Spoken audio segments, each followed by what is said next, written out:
نحمدہ ونصلی علی رسولہ الکریم اما بعد فاعوذ باللہ من الشیطان الرجیم بسم اللہ الرحمن الرحیم۔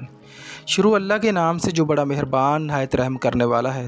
تدبیر نامہ 126 دیکھنے والوں کو میں ناصر نجم خوش آمدید کہتا ہوں اور امید کرتا ہوں کہ آپ سب خیر خیریت سے ہوں گے۔ آج کا عنوان ہے خواب میں دیکھنا نبی پاک صلی اللہ علیہ وسلم کی ذات کو۔ اگر کوئی شخص ایسا خواب دیکھتا ہے تو اس کی کیا تعبیر ہو سکتی ہے، آج اس کے حوالے سے ہم بات کریں گے۔ اس سے پہلے کہ میں اس کے حوالے سے بات کروں، آپ لوگوں سے گزارش ہے کہ میرے چینل کو سبسکرائب کر دیں، ویڈیو کو لائک اور شیئر کر دیں اور بیل آئیکن کو پریس کر دیں تاکہ ہر ویڈیو آپ تک پہنچ سکے۔ تو چلتے ہیں آج کی تعبیر کی طرف۔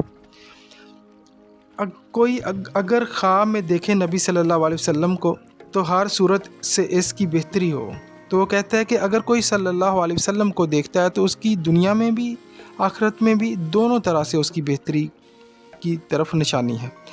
یقین ہے عاقبت جنت میں جاوے گا۔ کہتا ہے کہ وہ شخص جو ہے جنتی ہوگا، غرض کو نین میں ثمرہ وہ پاوے گا، اور نبی پاک صلی اللہ علیہ وسلم کے جو ہے مبارک قدموں میں وہ جائے گا، اور نبی پاک صلی اللہ علیہ وسلم کے ساتھ وہ قیامت کے دن بھی اس کی شفاعت ملے گی اسے۔